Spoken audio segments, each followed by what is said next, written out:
Shalom, selamat pagi saudaraku yang dikasihi dan diberkati Tuhan. Puji syukur kepada Tuhan pagi hari ini kita boleh ada sebagaimana kita ada. Tentu ini semua karena kasih sayang dan kemurahan Tuhan atas kehidupan setiap kita. Dalam pagi hari ini, di hari yang baru Tuhan jadikan buat setiap kita mau datang kepada Tuhan, bersyukur kepadanya dan memuliakan namanya. Mari kita mau datang kepada Tuhan. Bapa Surgawi, kami mengucap syukur lagi kepadamu Tuhan di pagi hari ini. Kami boleh ada di hari yang baru yang Tuhan jadikan buat setiap kami. Biarlah sebelum kami mulaikan aktivitas kehidupan kami di sepanjang hari ini Tuhan, kami mengawalinya dengan persekutuan bersama dengan Tuhan. Kami mau bersyukur, memuji dan memuliakan nama-Mu Tuhan. Biar kiranya Tuhan senantiasa dipermuliakan melalui kehidupan kami. Terima kasih Tuhan yang baik. Di dalam nama Tuhan Yesus kami berdoa dan kami mengucap syukur kepadamu Tuhan. Haleluya.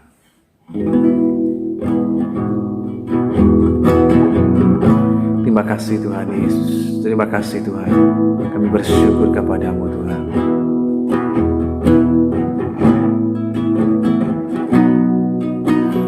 Kemanakah aku dapat pergi, menjauhi roh-Mu yang suci, Kau sahabat,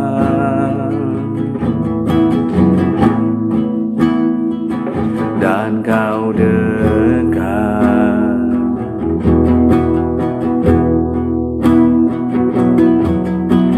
Bahkan seluruh pengabdianku tak bisa membalas kesetiaan-Mu.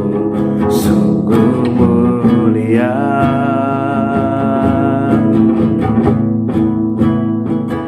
dan berharga, sungguh besar pengorbanan-Mu bagiku, terlalu dalam untuk dimengerti. Sungguh besar, sungguh indah yang Kau pikirkan tentangku, tak terselami bagiku. Sungguh indah.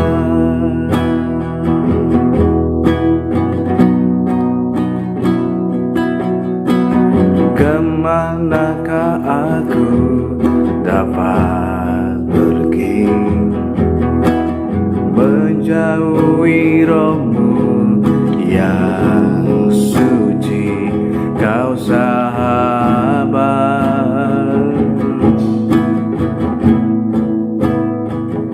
dan Kau dekat.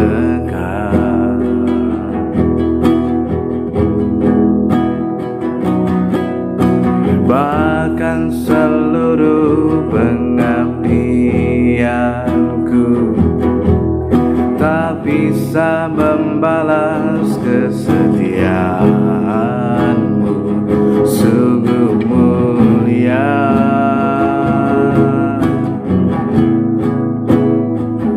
dan berharga,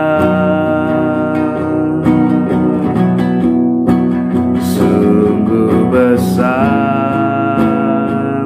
pengorbanan-Mu bagiku, terlalu dalam untuk dimengerti. Sungguh besar,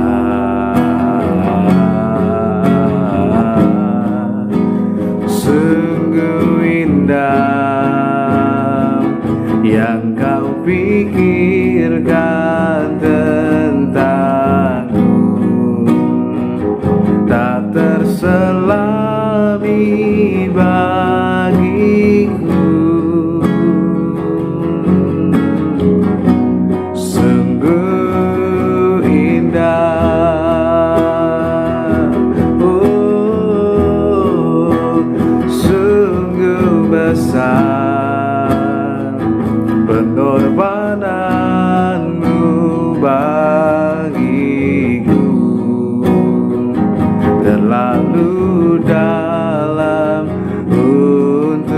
dimengerti.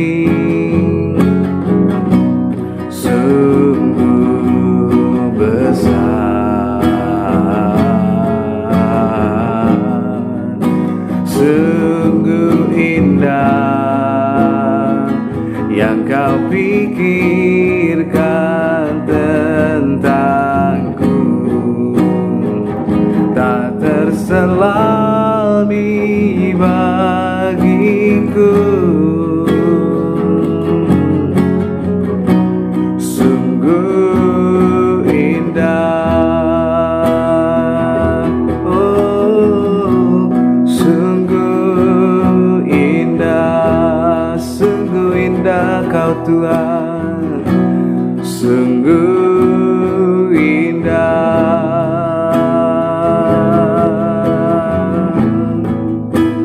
Sungguh indah kasih-Mu Tuhan. Ku naikkan syukur kepadamu atas kemurahan-Mu dan kebaikan-Mu Tuhan. Haleluya. Kami memuji, kami menyembah, kami bersyukur Tuhan, tinggikan nama-Mu.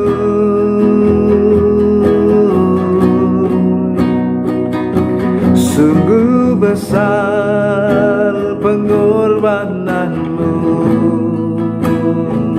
sungguh besar anugerah-Mu Tuhan, tak terselami, sungguh ajaib, dan kami bersyukur kepadamu. Haleluya. Oh, haleluya. Sungguh besar pengorbanan-Mu, Kau yang selamatkanku, Kau yang menebus dengan darah-Mu. Betapa kami kagum dan hormat akan Engkau. Haleluya. Ku bersyukur memuji-Mu, menyembah-Mu. Terima kasih Tuhan, terima kasih Tuhan. Oh, rapatakan lama-lama sedapatakan alamu. Sikini ana lama-lama ya nama sikini ana namu. Sikini re ya la lama ya lama ya sedapatakan lama. Sikini ana lama ya namu.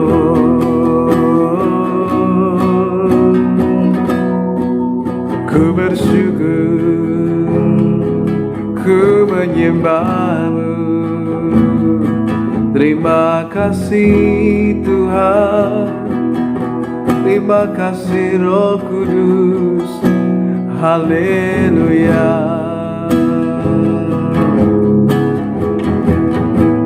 Terima kasih Tuhan.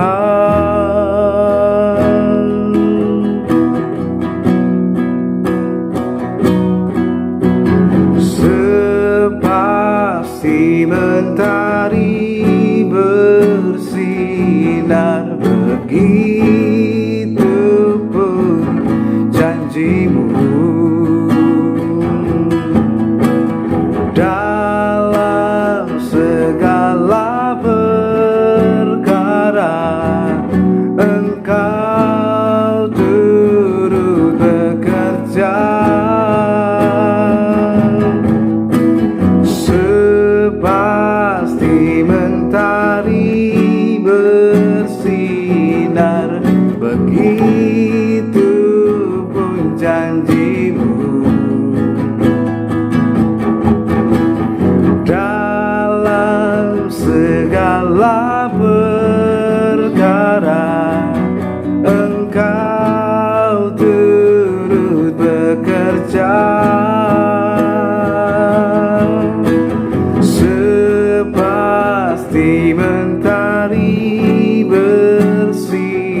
bersinar, begitu pun janjimu.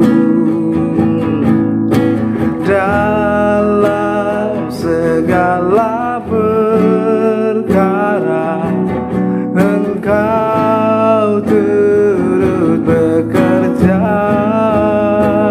Sekali lagi katakan, sepasti mentari bersinar, begitu pun janjimu. Dalam segala perkara Engkau turut bekerja. Haleluya. Dalam segala perkara Engkau turut bekerja, mendatangkan kebaikan.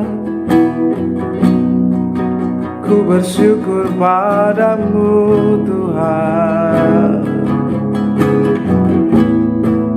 sebab janjimu ya dan amin, tak pernah berubah. Kasih setiamu Tuhan dan kebaikanmu, sungguh kami bersyukur, sungguh kami bersyukur, memujimu, menyembahmu.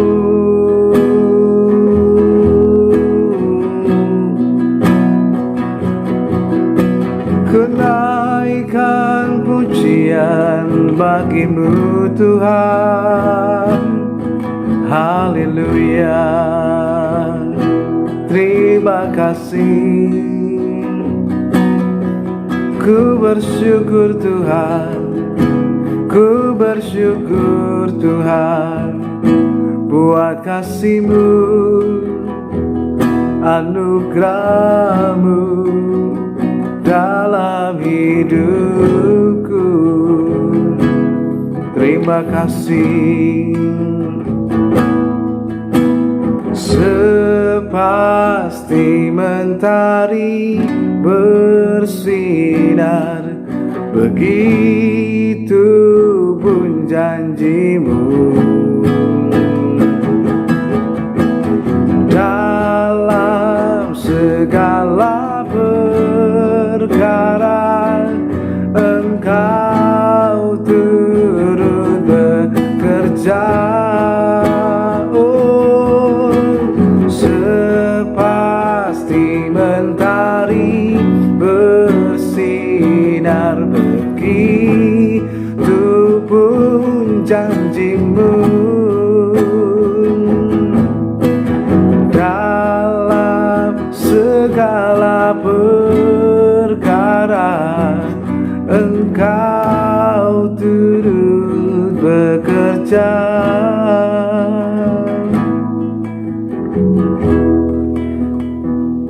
Sepasti mentari Tuhan, demikianlah janji-Mu Tuhan, pasti akan tergenapi Tuhan. Terima kasih Tuhan yang baik. So kami percaya di dalam segala sesuatu Engkau turut bekerja, mendatangkan kebaikan dalam hidup kami Tuhan, untuk memuliakan nama-Mu Tuhan. Biar kiranya di pagi hari ini berbicaralah kepada setiap kami Tuhan, melalui firman-Mu yang kami baca, kami renungkan, membuat kami makin mengerti kehendak-Mu dalam kehidupan kami, mengerti rencana-Mu, dan kami terus hidup di dalamnya. Terima kasih Tuhan yang baik. Di dalam nama Tuhan Yesus Kristus kami berdoa dan mengucap syukur. Haleluya. Amin. Shalom, selamat pagi saudaraku yang dikasihi dan diberkati Tuhan. Pagi hari ini melalui Amsal pasal yang ke-14 ayat yang ke-16, firman Tuhan memberitahukan lagi sebuah hal yang baik bagi setiap kita, sebuah kebenaran. agar dalam kehidupan kita terus bertumbuh menjadi orang yang berhikmat. Sehingga kita tidak menjadi orang yang bodoh, yang keras kepala dan sembrono, gegabah, tapi menjadi orang yang berhikmat. Sehingga dalam segala sesuatu yang kita lakukan dalam hidup ini, entah itu lewat berkata-kata, bersikap maupun bertindak, semuanya didasarkan pada hikmat. Nah, melalui pembacaan ini kita akan melihat lebih jauh lagi. Amsal 14 ayat yang ke-16, firman Tuhan mengatakan, orang bijak berhati-hati dan menjauhi kejahatan, tetapi orang bebal melampiaskan nafsunya dan merasa aman. Terjemahan lain dalam The Message Bible mengatakan, orang berhikmat memperhatikan langkah-langkah mereka dan menghindari apa yang jahat. Orang bodoh, keras kepala, dan sembrono. Sebab itu melalui kebenaran firman Tuhan memberitahukan lagi buat setiap kita. Yang pertama, agar hidup ini kita terus dibangun menjadi sebuah kehidupan yang baik dan berkenan kepada Tuhan, kita menjadi orang yang semakin hari semakin berhikmat. Orang berhikmat itu artinya orang yang memiliki hikmat, khususnya istimewanya adalah hikmat ilahi, hikmat surgawi, hikmat daripada Tuhan dalam hidupnya. Dan itulah yang menjadi hal yang penting bagi hidup setiap kita. Dalam pasal-pasal sebelumnya memberitahukan kepada kita bagaimana supaya kita memiliki hikmat. Permulaan dari kita memiliki hikmat adalah dengan hidup takut akan Tuhan. Itu adalah permulaan dari hikmat. Tetapi supaya kita terus hidup di dalam hikmat Tuhan dan kita memperoleh lagi hikmat Tuhan, kita perlu kemudian memintanya kepada Tuhan. Selain memintanya, kita perlu juga mencarinya dari Tuhan lewat kebenaran firman Tuhan, sehingga kita akan menemukan lebih banyak lagi. Itu adalah fase-fase di mana kita terus bisa dapat dalam kehidupan kita mengalami sebuah peningkatan sehingga kita menjadi orang berhikmat. Dan itu semua bisa terjadi bila kita memiliki dasar kehidupan yang takut akan Tuhan.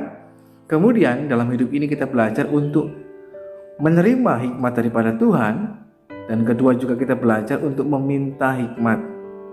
Ketika kita kekurangan hikmat, kita minta hikmat daripada Tuhan. Karena terkadang bahkan seringkali dalam kehidupan kita, pada saat kita diperhadapkan dengan berbagai macam situasi dan keadaan, ketika kita tidak tahu harus memilih dan memutuskan yang mana yang harus kita kerjakan dan lain sebagainya, maka hikmat itu menjadi sebuah hal yang penting dalam kehidupan kita. Sehingga kita tidak menjadi orang yang gegabah, tetapi yang kita dahulukan istilahnya kita menggunakan hikmat Tuhan. Bukan kemudian kita lebih mengikuti emosi kita, keinginan kita, kemudian keegoisan kita dan lain sebagainya, tapi kita lebih mengikuti kehendak Tuhan bagi setiap kita. Itulah orang yang berhikmat. Nah, firman Tuhan memberitahukan kepada kita bahwa orang berhikmat itu memperhatikan langkah-langkah hidupnya. Jadi bagi orang berhikmat, dia tidak sembarangan hidup, tidak yang asal hidup, yang penting hidup, tetapi bagaimana dia memperhatikan setiap langkah-langkah dalam kehidupannya. Orang mengatakan life is a journey, hidup itu adalah sebuah perjalanan. Nah, dalam perjalanan kehidupan kita mesti memperhatikan langkah-langkah hidup kita. Bagaimana kita melangkah, bagaimana kita hidup dan menjalani kehidupan ini. Orang berhikmat tidak hanya sekedar hidup, tetapi dia memperhatikan benar hidupnya. Bagaimana hidupnya, agar kehidupannya senantiasa sesuai dengan rencana Tuhan, hidupnya sesuai dengan kehendak Tuhan. Itulah orang yang berhikmat, sehingga dia memperhatikan betul langkah-langkah kehidupannya. Mengapa perlu diperhatikan langkah hidupnya? Ibaratnya kalau orang berjalan, kalau tidak memperhatikan langkahnya, bisa tersandung, bisa terpeleset, bisa tergelincir dan kemudian jatuh. Artinya mengalami sesuatu yang sebenarnya tidak perlu untuk kita alami. Tetapi bagi orang berhikmat, ketika memperhatikan langkahnya, itu sebagai sebuah tindakan pencegahan, menghindari. Lebih baik mencegah daripada mengobati, lebih baik menghindari daripada mengalaminya. Nah, itulah yang dilakukan oleh berhikmat, sehingga tidak gegabah, tidak sembrono dalam menjalani hidup ini, tapi betul-betul memperhatikan bagaimana dalam dia berucap, bagaimana dalam dia bersikap, berstatus, ataupun bertindak bahkan dalam hidupnya. Dia betul-betul memperhatikan langkah-langkah. Saya senang ketika firman Tuhan menggunakan kata langkah-langkah. Artinya satu langkah demi langkah. Jadi bahkan sebelum melangkah ke langkah yang selanjutnya, dia memperhatikan betul agar dia tidak salah melangkah, agar dia tidak tersesat, agar dia tidak salah mengambil keputusan dalam hidup ini yang hanya akan menghasilkan sebuah penyesalan. Tetapi ketika dia melangkah, betul-betul itu suatu langkah yang benar dan tepat. Orang yang berhikmat memperhatikan langkahnya, sehingga langkahnya sesuai dengan firman kebenaran. Orang menjadi orang yang berhikmat itu tidak sesuatu seperti halnya kita membalikkan telapak tangan kita secara instan, cepat, tapi membutuhkan sebuah proses. Nah, proses kehidupan inilah yang mengajarkan kita makin hari menjadi orang yang makin berhikmat. Orang yang berhikmat bukan hanya sekedar dia menerima hikmat daripada Tuhan, tapi bagaimana dalam kehidupannya dia juga belajar untuk meminta hikmat daripada Tuhan. Sebagai contoh sederhana adalah ketika kita diperhadapkan pada masalah dalam kehidupan kita. Nah, kalau orang sudah dihadapkan dengan masalah, terkadang kita inginnya lari dari masalah, mengambil jalan pintas, menghalalkan segala macam cara dan lain sebagainya. Ada begitu banyak pilihan. Begitu banyak pilihan yang diperhadapkan kepada kita. Nah, terkadang pun kita nggak tahu pilih yang mana. Tetapi dengan hikmat daripada Tuhan itu akan menolong dalam hidup kita, supaya kita tidak salah dalam merespon, kita tidak salah dalam mengambil keputusan, bertindak dan lain sebagainya. Dalam surat Yakobus dikatakan kalau seseorang kekurangan hikmat. Kapan kekurangan hikmat? Terutama ketika diperhadapkan dengan pencobaan. Orang bisa kehilangan atau kekurangan hikmat dalam hidupnya, sehingga dia mungkin berkata, kenapa hal ini bisa terjadi dan lain sebagainya. Tetapi dengan meminta hikmat daripada Tuhan, Tuhan akan memberikan hikmatnya bagi kita. Nah, dengan hikmat Tuhan kita akan kemudian dapat mempertimbangkan segala sesuatunya dengan baik. Mazmur mengatakan Tuhan menetapkan langkah-langkah orang yang hidupnya berkenan kepadanya. Bagaimana kita belajar mengikuti arahan dari Gembala Agung kita, yaitu Tuhan. Kita mengikuti dan memperhatikan langkah-langkah kita supaya kita tidak kemudian tersesat, salah jalan, supaya kita tidak kemudian melakukan tindakan yang keliru. Bahkan Tuhan pun juga katakan kepada Yosua agar Yosua memperhatikan betul firman Tuhan, memperkatakannya dan lain sebagainya, supaya dia bertindaknya itu hati-hati sesuai dengan apa yang tertulis di dalamnya. Dengan cara demikian membuat perjalanan hidupnya akan berhasil bahkan beruntung kalau bertindak melangkah dengan hati-hati, memperhatikan langkahnya. Tujuannya apa? Supaya dia tidak menyimpang ke kanan ataupun ke kiri bahkan tersesat, tapi dia betul-betul berjalan pada jalan kebenaran Tuhan. Yang berikutnya, orang yang berhikmat itu menghindari apa yang jahat. Kita perlu menyadari bahwa dalam kehidupan kita, kekuatan kemampuan kita terbatas. Bukan berarti kalau Tuhan menyertai kita, kemudian kita tabrak semuanya. Nggak bisa. Tapi Tuhan juga memberikan hikmat bagi kita, supaya dalam penyertaannya kita menghindari apa yang jahat, yang tidak benar. Misalkan kita yakin Tuhan menyertai kita, tapi bukan berarti ketika kita nyebrang jalan nggak langsung nyebrang. Perhatikan dulu juga kanan kiri. Kalau ada jalannya terlalu ramai, ya kita menghindari dulu, jangan cepat-cepat nyebrang. Tapi kalau kita nekat nyebrang, ya kita akan mengalami hal yang nggak baik. Mungkin bisa kena celaka, tertabrak dan lain sebagainya. Hal yang seharusnya tidak perlu untuk kita alami. Tapi bagi orang yang berhikmat, dia akan menghindari apa yang jahat. Lebih baik itu dihindari daripada dia mendekati, justru akan mendatangkan sebuah kejatuhan dan kesalahan. Menjadi orang berhikmat akan membuat kehidupan kita mengalami satu perjalanan kehidupan yang benar dan berkenan kepada Tuhan. Perjalanan kita menjadi berhasil bahkan beruntung oleh karena kasih Tuhan, tetapi juga akan menghindarkan kita dari hal yang gak perlu untuk kita alami.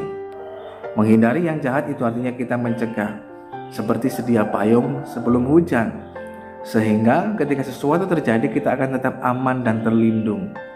Itulah gunanya hikmat dari Tuhan. Yang kedua, kita melihat bahwa selain ada orang berhikmat, ada pula orang bodoh. Orang bodoh itu seperti apa? Orang bodoh adalah orang yang keras kepala. Orang keras kepala nggak bisa diatur, nggak mau diatur, nggak mau diberitahu. Dia merasa lebih tahu.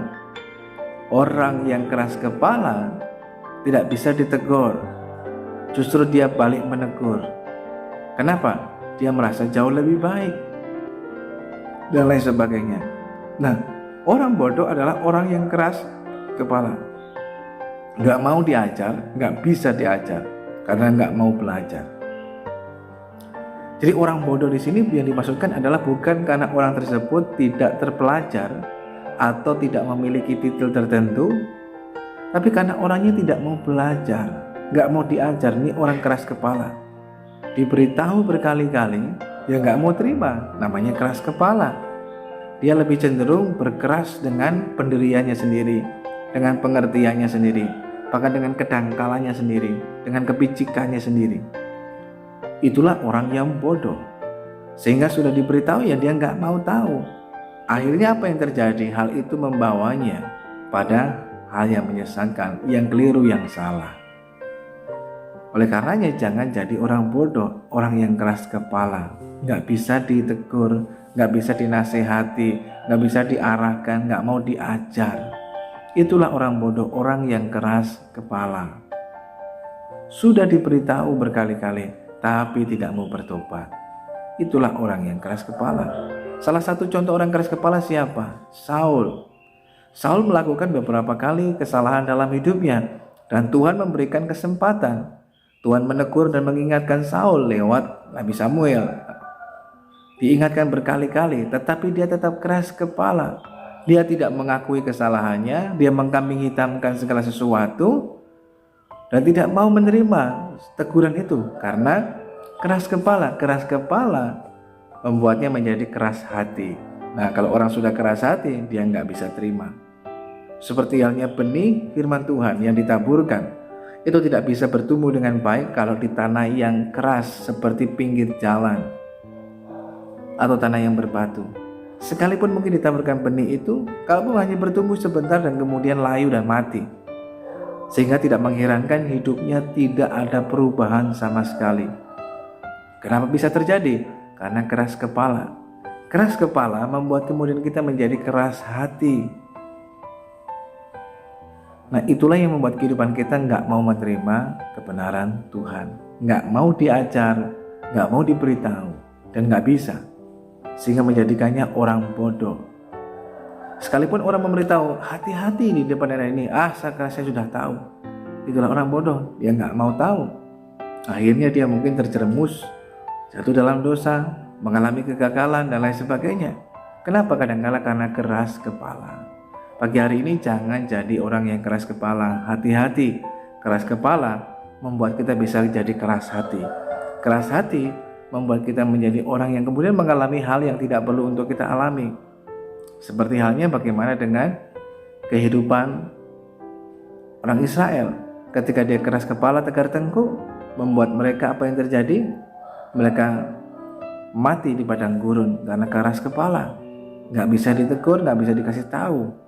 Mereka lebih mengikuti keinginan hatinya mereka sendiri. Mereka merasa lebih tahu dan mereka tidak mau diberitahu. Yang kedua, orang bodoh adalah orangnya sembrono, gegabah. Firman Tuhan mengatakan, tetapi orang bebal melampiaskan nafsunya dan merasa aman. Jadi ketika ada sesuatu mereka cepat melampiaskannya. Sembrono, gegabah, bereaksi.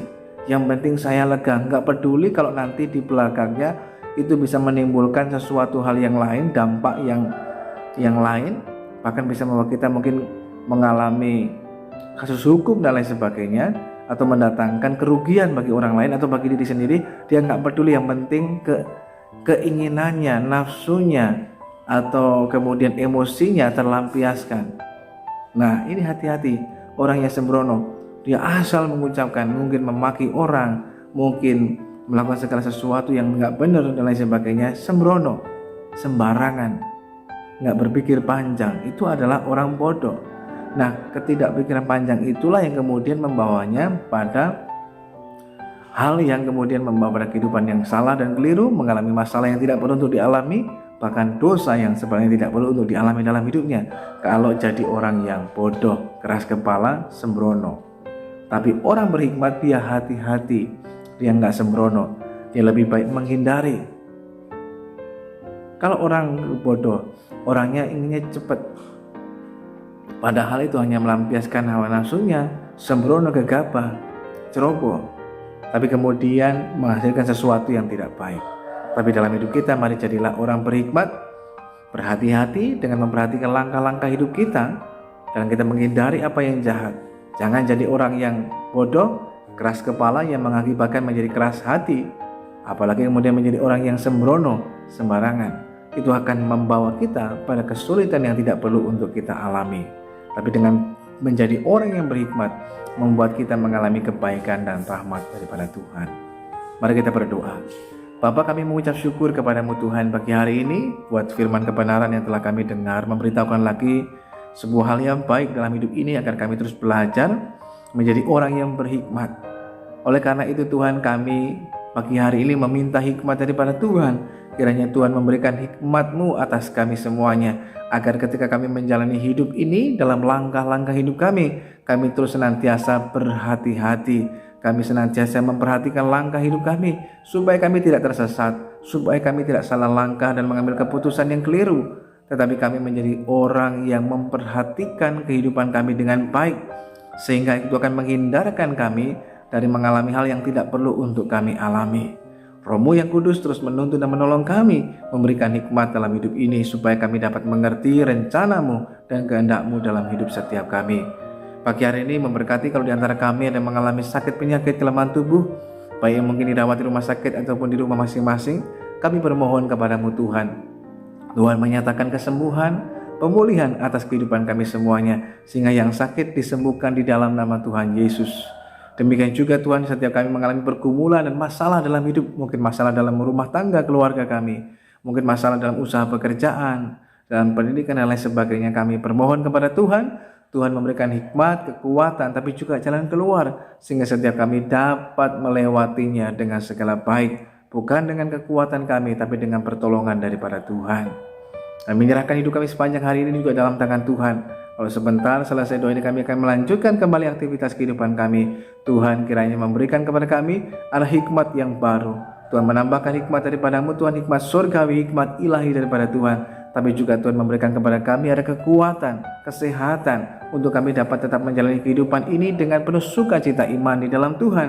Karena kami tahu kami tidak sendirian, ada Tuhan yang menyertai, sehingga kami berjalan dalam rencana Tuhan yang hidup. Saudara yang dikasihi Tuhan, pada pagi hari ini arahkan hidup kita pada Tuhan dan terimalah berkat Tuhan.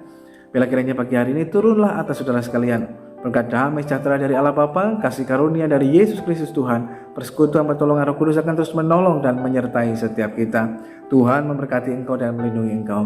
Tuhan menyinari engkau dengan wajah-Nya dan memberikan engkau kasih karunia. Tuhan menghadapkan wajah-Nya kepadamu dan memberikan engkau damai sejahtera-Nya. Terimalah berkat Tuhan hanya dalam nama Tuhan Yesus Kristus, Tuhan dan Juru Selamat kita yang hidup.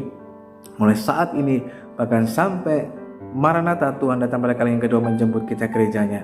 Haleluya. Amin. Selamat pagi, selamat beraktivitas. Tuhan Yesus memberkati kita semuanya.